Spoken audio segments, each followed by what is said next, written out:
Recording started. Oh, good.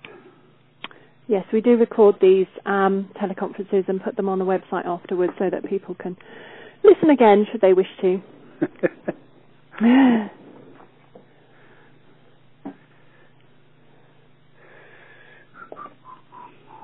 Right, I have 3 clocks in my office and they all say something slightly different. And I'm going to go on the slowest one, which says 1:29, so I'll give ourselves a minute longer.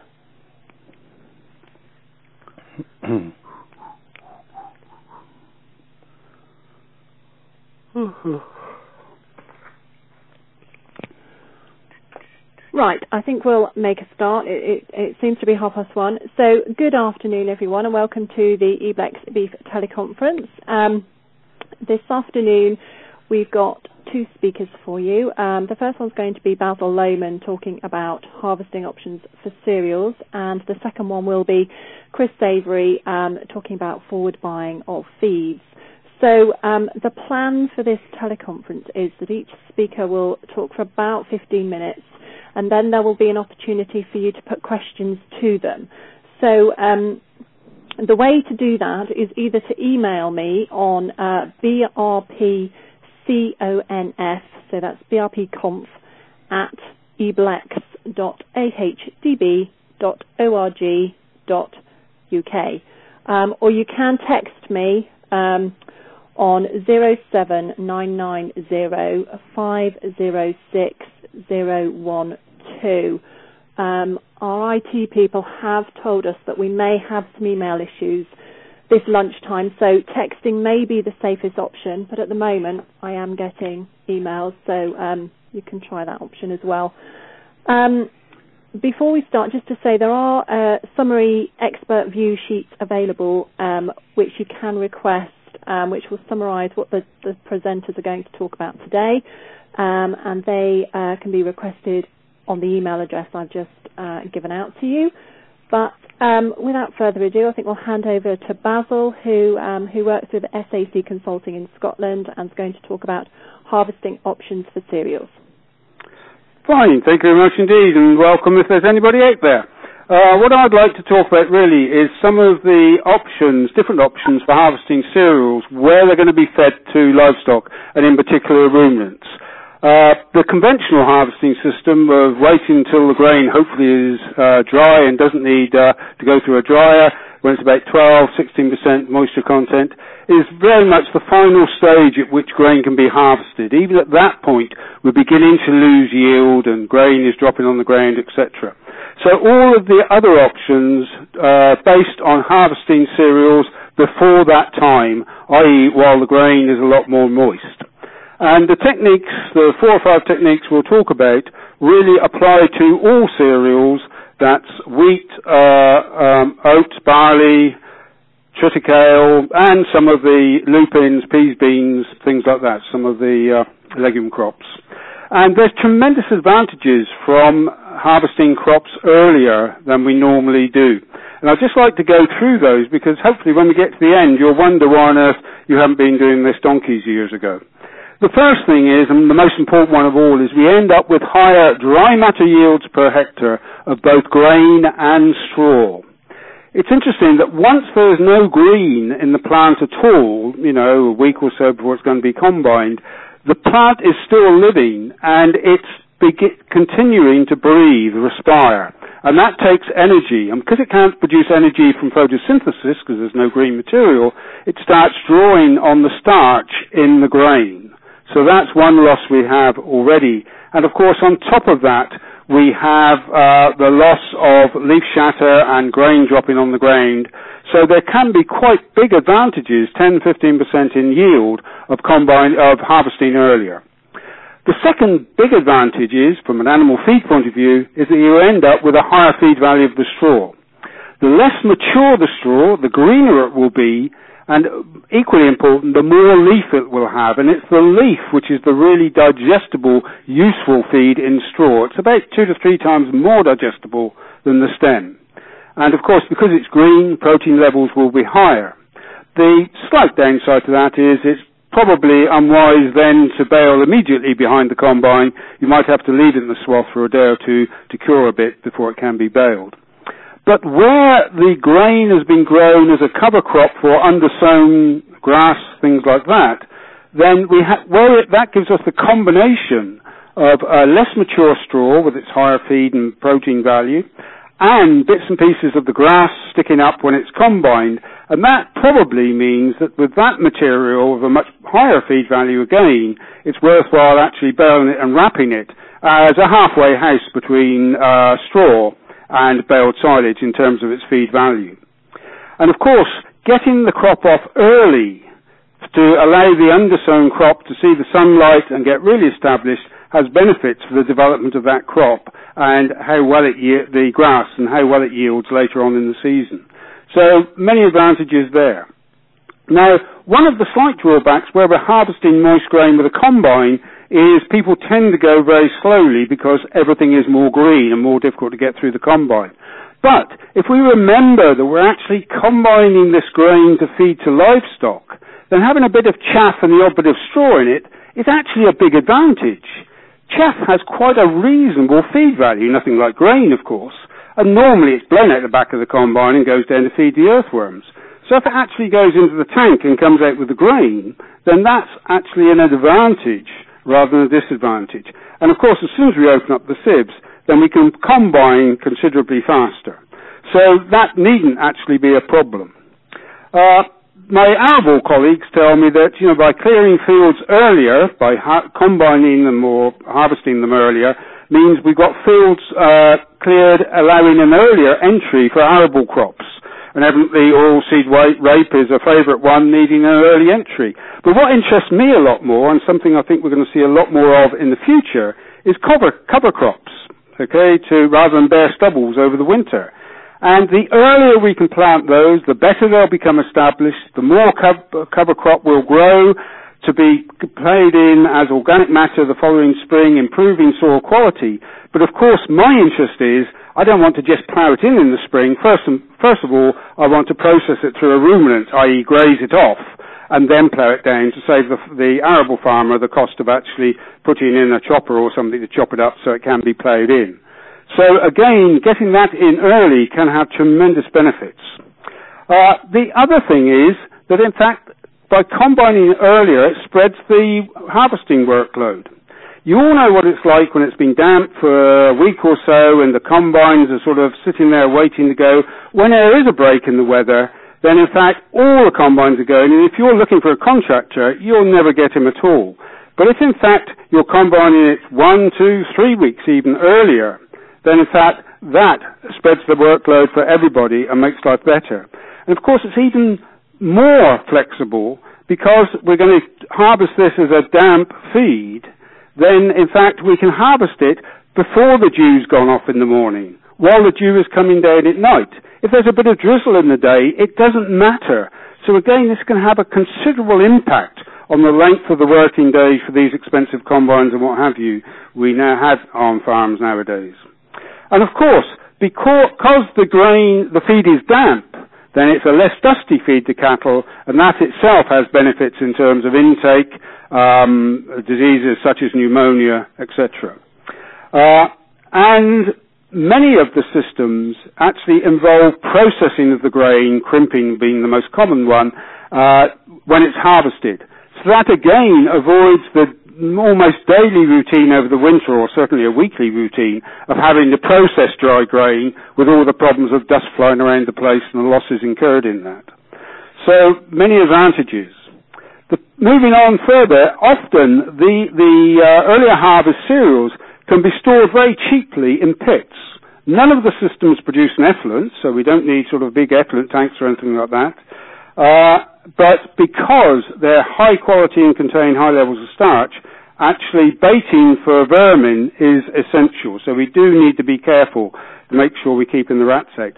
And the one thing you mustn't do with any of these things in a pit is actually use bales of straw on top of the pit to weight it down.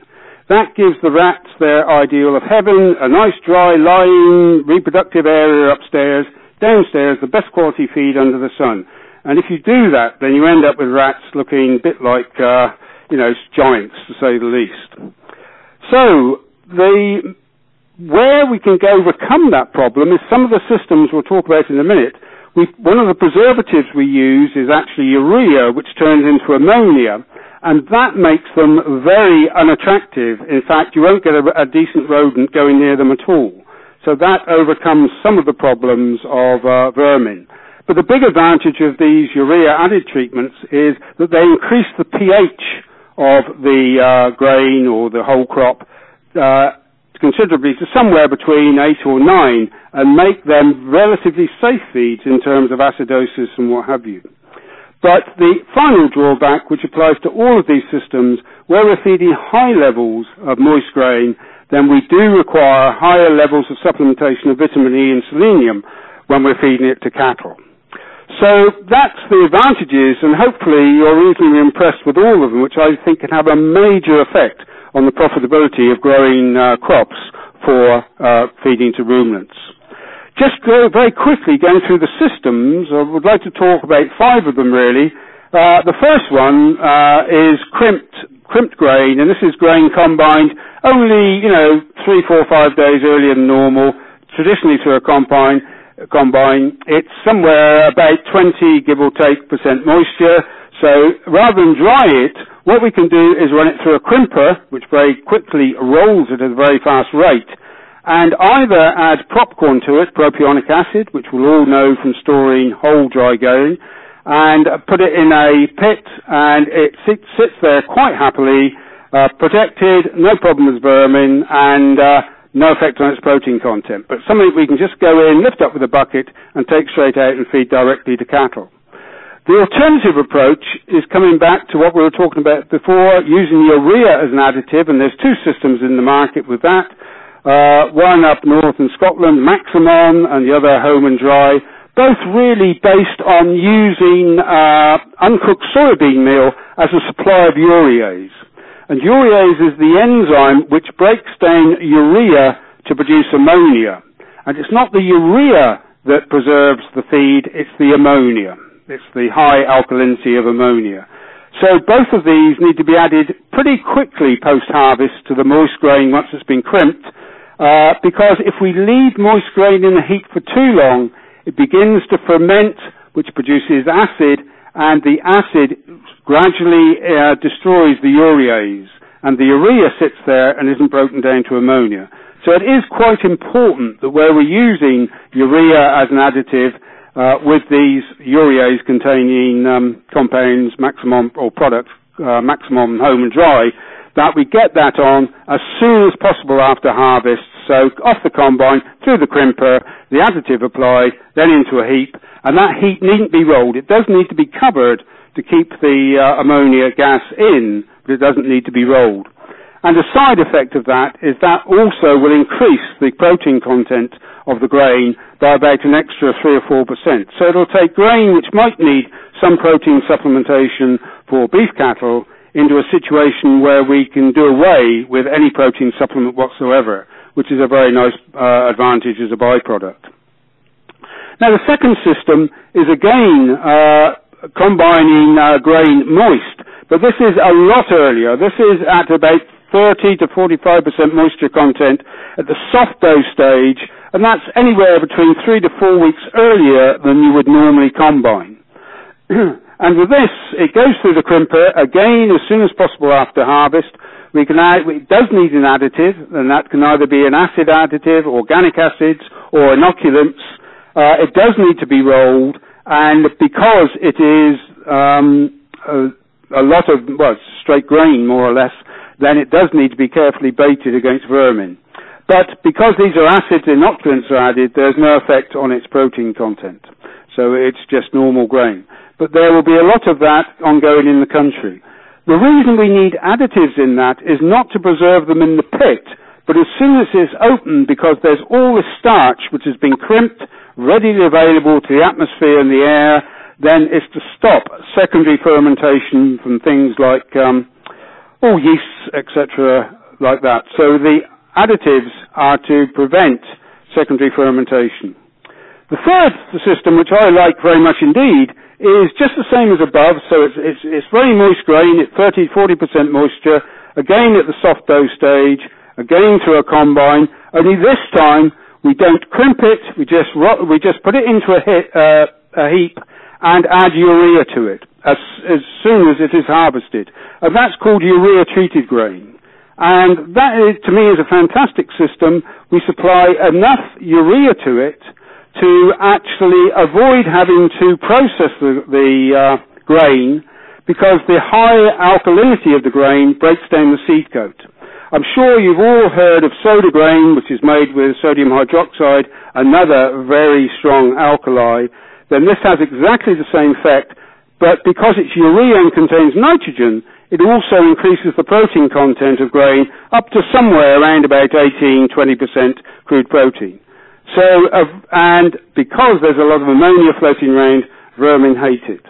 So it's probably the cheapest of all ways of harvesting grain moist, and can be used for wheat, oats, with a slightly higher application rate for barley and triticale due to their heavier seed coat. So the pit does need to be sheeted to help keep the gas in. Now, the last one I want to talk about is another one which is reasonably common, which is cracked whole crop. This time we're going in at about 2 to 3 weeks earlier than normal, but with a forage harvester fitted with a grain cracker. And a grain cracker is simply a knobbly set of rollers that crack the grain as it goes through the forage harvester. And again, we need additives here, almost entirely to avoid post-opening deterioration. And again, you have a choice. We can use inoculants, or we can use urea through the home and dry system. And the big advantage of this is that the whole field is cleared in one operation. It's just like taking a cut of silage. The forage harvester trundles around the place, you take the trailer loads of stuff away and stick it in a pit, and when you finish, the field's empty, ready to go into something else, hopefully a cover crop or an arable crop of some description. However, what we've got now, rather than whole grain, is we've got a forage replacer. So this probably has an ME very similar to silage, 10, 10.5. But because it's not been fermented like silage, it has a much higher intake potential. And so animals fed this compared with a similar energy value silage will actually perform better. Another advantage, particularly for finishing cattle, is the dung is peculiar. It's quite dry, and it rolls off them. It doesn't stick to them. And cattle keep extremely clean, which is obviously an important factor to help minimize the amount of clipping we have to do before slaughter. Some people have sort of varied this by, instead of taking a normal cutting height for a combine of, 3-4 inches, they go in and just take the tops of the heads off the crop.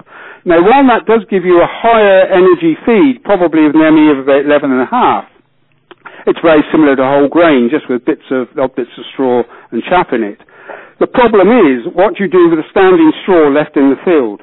And with the price of straw to many livestock producers, then that becomes a major problem. Hence, really, by far and away, the vast majority of cracked whole crop with a forage harvester is taken as a complete crop, straw and the grain at the top. So there's lots of different systems out there, tremendous advantages from harvesting grain early if you know you're going to feed it to livestock. And really, once you've made first cut silage, you should be able to assess whether you're going to need much homegrown grain to feed next winter, or whether you're going to need more forage and therefore should perhaps be taking it as cracked whole crop rather than as straight grain. And I'll stop there. Thank you. Thank you, Basil. Just to remind people, if you want to ask a question, then you can email brpconf, that's CONF, at eblex.ahdb.org.uk, or you can text me on 07990 506 012. And we have had a couple of questions in. The first one is about baling whole crop cereals. How successful is that? The problem, I think, of baling whole crop cereals, if you're talking about cracked whole crop, is it is an extremely attractive feed to rats. And I think it's difficult enough to rodent bait a single pit of silage, And I think bales are extremely difficult to actually keep rodents out of. And as I've stressed with all of these, post-opening deterioration is quite a major problem. And as soon as rats have written holes in it and are nesting in it, etc., then whole bales can go off very quickly. So I think that is the major problem to it. In general, the straw is still reasonably soft to not puncture the wrapping too much. But I think if you were going to do it and use it very quickly as a feed, I would be quite happy. But if you're sort of doing it in August and going to feed it in November, December, January, I think you'd have some really nasty surprises when you open bales. Okay, thank you. And there's another one here about sort of bi-cropping, the idea of growing a legume with a cereal such as peas and barley or something. So is that successful?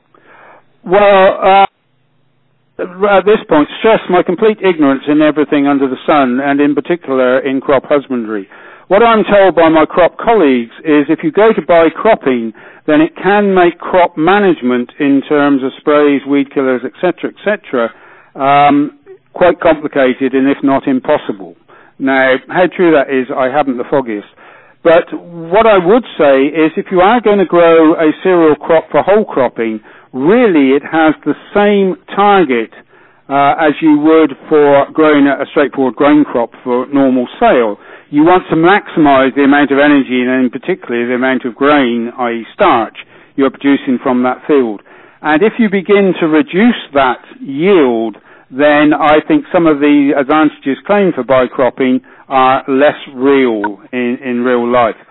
To a large extent, I think I would tend to hedge my bets, and I would grow one in one field and one in another field, and if I was doing a pit of them or something, I would layer them. Okay, yeah, that's a good idea. Okay, I think what we'll do is we'll hear Chris next, and then if there are any other questions for Basil, we can come back to them at the end. So the next speaker this afternoon is Chris Savert, who's from the Dairy Group, and he's going to talk to us about forward buying of feeds. Good afternoon, everyone. Let's start with what is forward buying. When the pattern of purchase feed is known, there's an opportunity to buy set amounts of various feeds on the basis of their forward prices rather than on their current or spot prices, and with that forward purchase for delivery at a specific date. These are forward contracts we're talking about, and that's different from futures contracts or options, which are more things that are traded by speculative investors or hedge funds. So it is forward contracts that we're thinking of. So why might you forward buy? Well, feed is a major cost of any enterprise, and that feed cost is made up of how many tons of feed are fed and the cost per ton. So if we can reduce either, that's good news. And there is scope to look at this in both respects, the amount and the cost per ton. So forward buying gives the opportunity to control these feed costs, or probably more importantly, to avoid the risk of having to buy the feed when the prices are high on a spot market, when you've got no other option. Forward buying allows you to get the job of buying done when hopefully there's less stress and pressure. And from that time onwards, you know the price you have to work with. If you've made the right decision, that's all good news. So what was the position historically? Forward buying has been an attractive means of controlling costs. And that was really something that was reasonably easy to do when seasonal trends were clear. There were good times to buy certain products. The trends in feed prices now are less clear and less predictable. And this is the case for both those in the feed trade and for farmers. There are more global factors that lead to volatility. there are companies producing estimates of crop plantings and yield estimates for various crops. There are exchange rate movements, whether China happens to be buying a particular feed or not. Pension funds trade and speculate with the feeds. And we have weather, which affects everything. So, whether real or just talk, the markets move very fast and they don't always move predictably. And this has become more difficult. The last few years, knowing where prices are likely to go or when they're likely to be lowest is more difficult. If we think about the prediction of a fall in soya price, something we've talked about several times over the last few years, it's been particularly unreliable.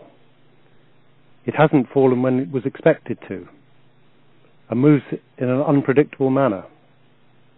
Even this week, port workers in Argentina are striking, and this will surely have some knock-on effect.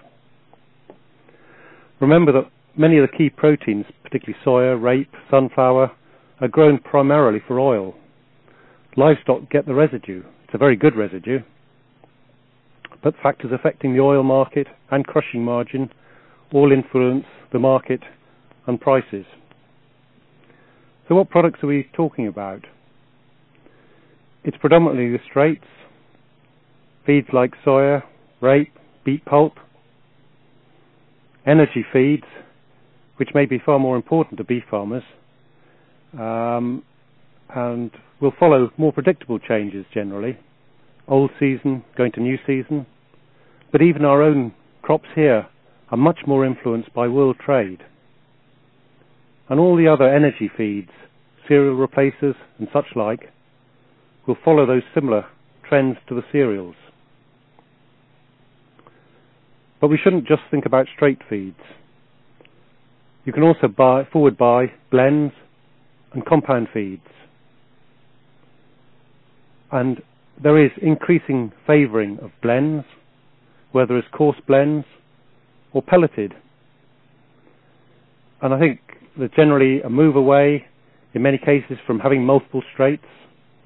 Multiple straights means more to buy, more cost on the farm, and more feeds to process into a mix at the end of the day. Now, most feeds can be bought forward. Not all feeds all the time. Some feeds, bread and certain other things, you can't always get satisfactory forward prices.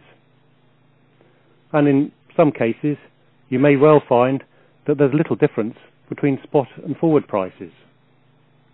Not everything can be bought forward at a lower price. So what are the concerns about forward buying? Firstly, when to buy. This is another job to do, but you've got to do it sometime. But don't feel you've got to do it on your own. The feed trade are constantly buying feed, and they provide a lot of information which is readily available to farmers. So you can get help. A lot of people will give guidance as to when is a good time to buy. You don't have to believe everything one person says, and compare them with what other people say or what is available on the internet. Buying any feed at the lowest price is very difficult. What you're really trying to do is to buy at an acceptable price and avoid buying at a spot price which is much higher. If we think about soya, soya has been up over £400 a tonne. Spring 2013, it got to £450 a tonne. The present spot price for a full load would be 310. After June, July time, that price will drop down to under 290, 288 say. And that's the forward price from July through till April next year. So between 310 and 288, we've got £20 plus saving. That's a saving of 6%. So that's quite considerable. If we went back to last May 2014, you could have had a saving of £50 a tonne, 13%, if you'd bought forward 6 months ahead. I mentioned that not all feeds follow this pattern. At the moment, you could probably buy bread for £85 delivered. November, April time, the price is going to be up to 92. But at the moment, the £92 may still be a good buy, depending on how the price of bread moves. So you've really got to think about the price in relation to what might happen to the markets. And what about blends? There's always been suspicion about blends in the past. Are you getting what you think you're getting? But things have moved on, and it's now much more commonplace and well understood by both supplier and farmer. And if you had a blend, what should the formulation be? The influence of forage is considerable, and that's obviously not available yet for this year. But going on past expectation of what the forage is, you have a fair idea of what the blend should be. And in most contracts, there's flexibility to allow for change in the blend specification. So you could increase the protein or change the source of some of the feeds, and you'd pay depending on what the changing individual feed prices might have been. I've not mentioned molasses products, but they work in exactly the same way. The price movements and the markets may be moving slightly different ways to some of the other feeds. But beware of some of the different products that are available. You need to understand what different names mean. And moist feeds. We're well aware of the many conventional straight moist feeds that we have available. Brewer's grains, Trafford Gold, Vita Gold, Press Pulp. And there are many new products coming onto the market from feed and food processing. But as more digesters appear and there's more pressure to save waste, these are getting more limited. You will find these moist feeds compounded though, and these compounded moist feeds could also be forward bought. So a word of caution, and this applies when dealing with straights or blends, and both buying spot and forward. You need to understand the products. You need to understand the relative values of these products and the differences in feed names. Take distillers' grains, for example. They can vary quite widely in their oil content. Maize meal sounds like ground maize to many people, but it's more likely to be a byproduct of the feed industry or the food industry. It may be a residue from Quaver's manufacture or whatever. Still a good feed, but may be different to what you anticipate.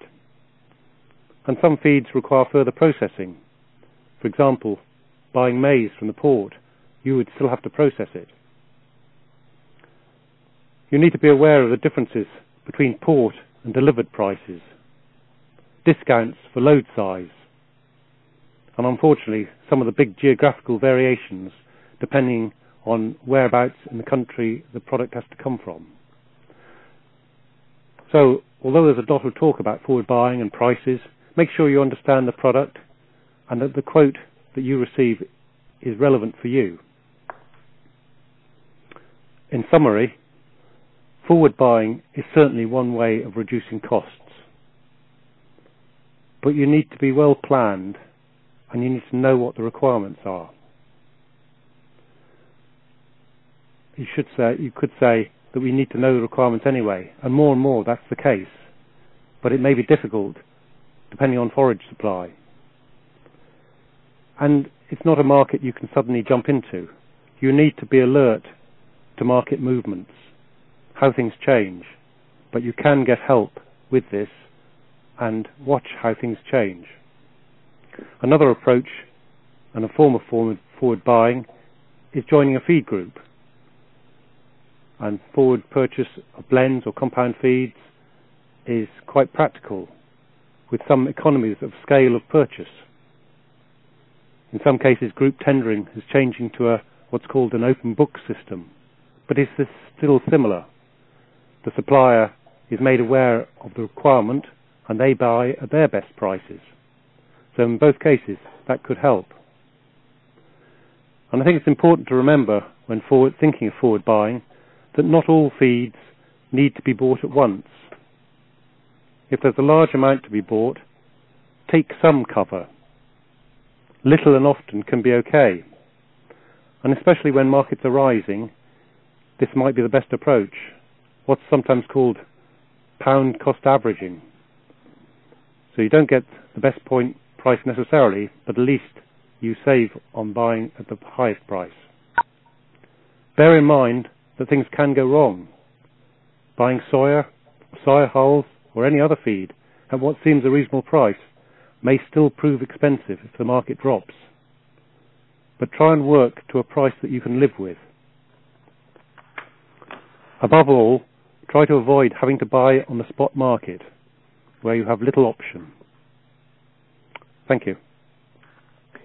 Thank you, Chris. Just to remind people of how to ask a question, it's emailing brp@eblex.ahdb.org.uk, or you can text on 07990 506 012. I think Chris made a very good point there that this isn't necessarily going to get the best price for people, but it's going to secure a good price. And sometimes when you're having to buy feed at a spot price, then you've got no choice and you have to pay whatever the price is. So I'm just looking at a question here which is asking about cash flow implications of this kind of strategy. When do you actually pay for the feed that you forward bought? You pay for the feed when you have it delivered. Right. So you're buying at a price for a set delivery, and you pay on delivery. Okay. So that's more on normal terms, anyway. Yes, that's right. Yeah. So you don't have to find the money a long time before you actually receive the feed. That's right. And what about the contracts? These forward contracts. You talked about some flexibility in actually what you could buy. Is that generally the case? There's flexibility in the contract in the sense of the range of products that are available, but once you have agreed that contract, then the supplier will expect to supply you as agreed. Right.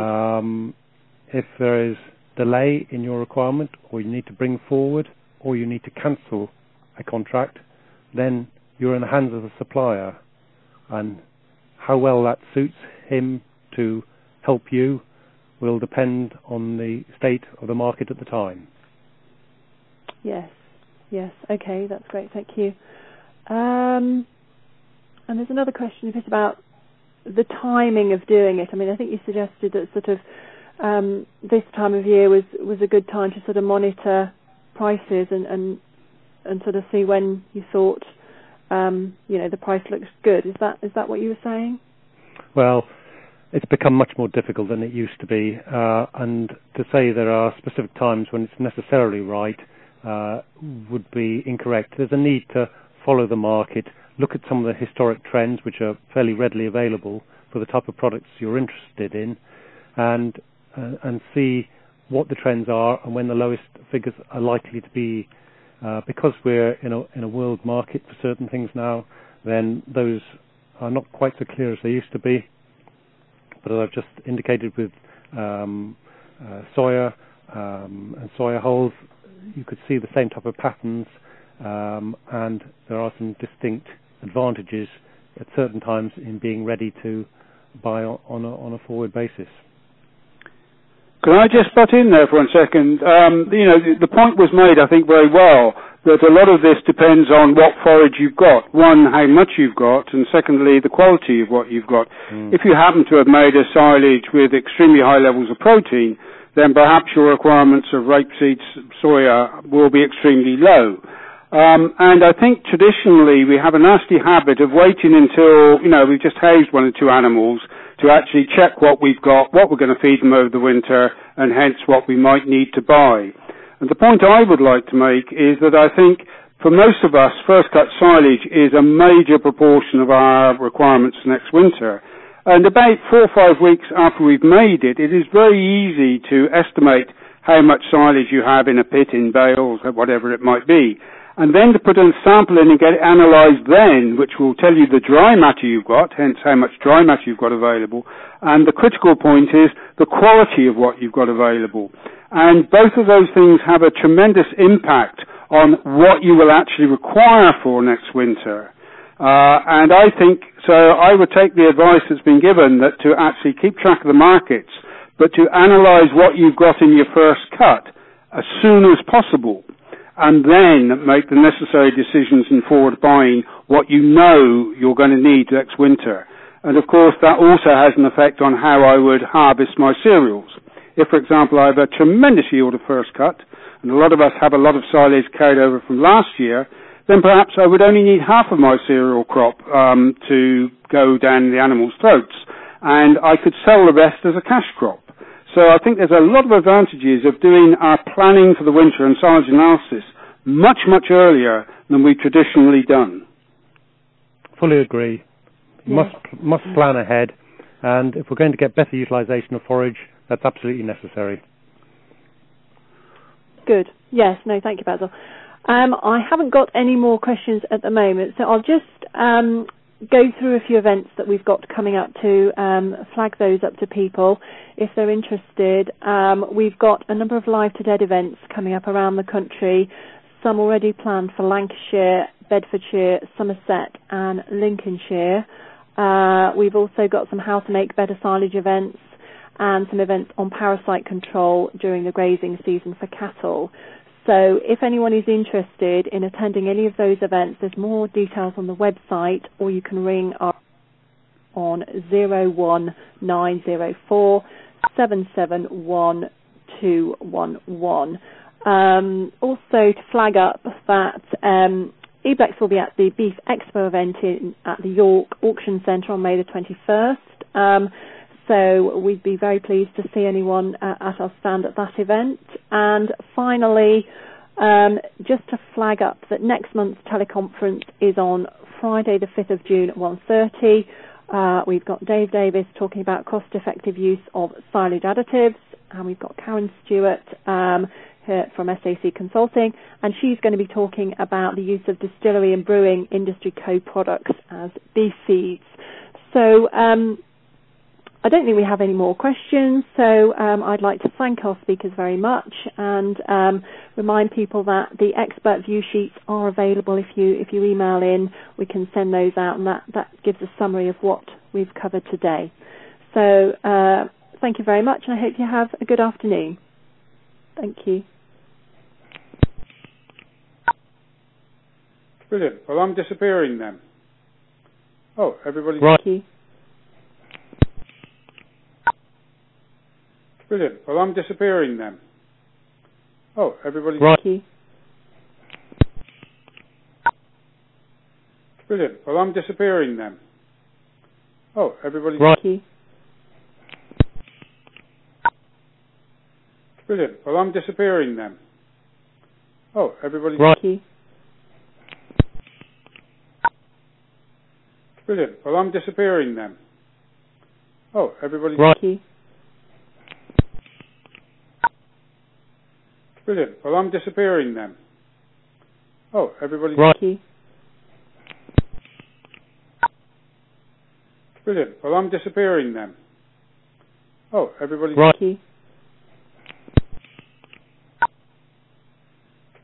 I'm disappearing then. Oh, everybody's... Right. Thank you. Brilliant. Well, I'm disappearing then. Oh, everybody's... Right. Thank you. Brilliant. Well, I'm disappearing then. Oh, everybody's... Right. Thank you. Brilliant. Well, I'm disappearing then. Oh, everybody's... Right. Thank you. Brilliant. Well, I'm disappearing then. Oh, everybody's... Right. Thank you. Brilliant. Well, I'm disappearing then. Oh, everybody's... Right. Thank you. Brilliant. Well, I'm disappearing then. Oh, everybody's right. Brilliant. Well, I'm disappearing then. Oh, everybody's right. Brilliant. Well, I'm disappearing then. Oh, everybody's right. Brilliant. Well, I'm disappearing then. Oh, everybody's right. Brilliant. Well, I'm disappearing then. Oh, everybody's right. Brilliant. Well, I'm disappearing then. Oh, everybody's right. Brilliant. Well, I'm disappearing then. Oh, everybody's right. Brilliant. Well, I'm disappearing then. Oh, everybody's right. Brilliant. Well, I'm disappearing then. Oh, everybody's right. Brilliant. Well, I'm disappearing then. Oh, everybody's right. Brilliant. Well, I'm disappearing then. Oh, everybody's right. Brilliant. Well, I'm disappearing then. Oh, everybody's right.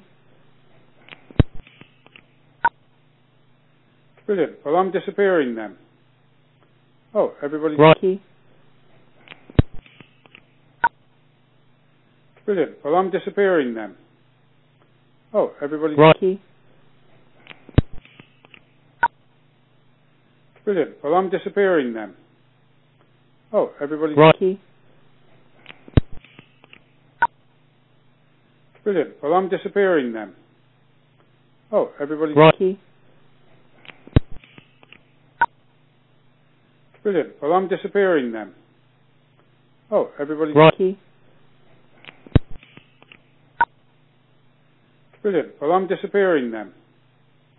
Oh, everybody's right. Brilliant. Well, I'm disappearing then. Oh, everybody's right. Brilliant. Well, I'm disappearing then. Oh, everybody's right. Brilliant. Well, I'm disappearing then. Oh, everybody's right. Brilliant. Well, I'm disappearing then. Oh, everybody's right. Brilliant. Well, I'm disappearing then. Oh, everybody's right. Brilliant. Well, I'm disappearing then. Oh, everybody's right. Brilliant. Well, I'm disappearing then. Oh, everybody's right. Brilliant. Well, I'm disappearing then. Oh, everybody's right. Brilliant. Well, I'm disappearing then. Oh, everybody's right. Brilliant. Well, I'm disappearing then.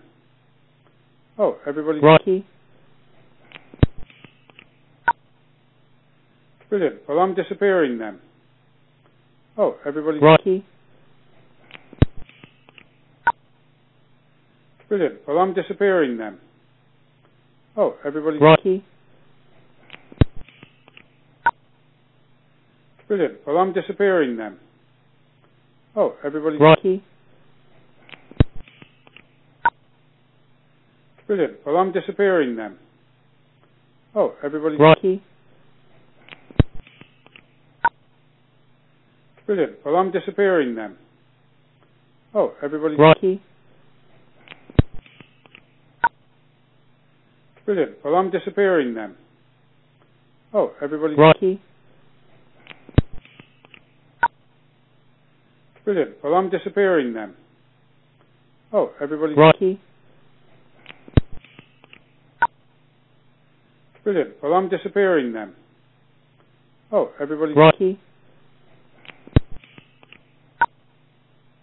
Brilliant. Well, I'm disappearing then. Oh, everybody's right. Brilliant. Well, I'm disappearing then. Oh, everybody's... Right. Thank you. Brilliant. Well, I'm disappearing.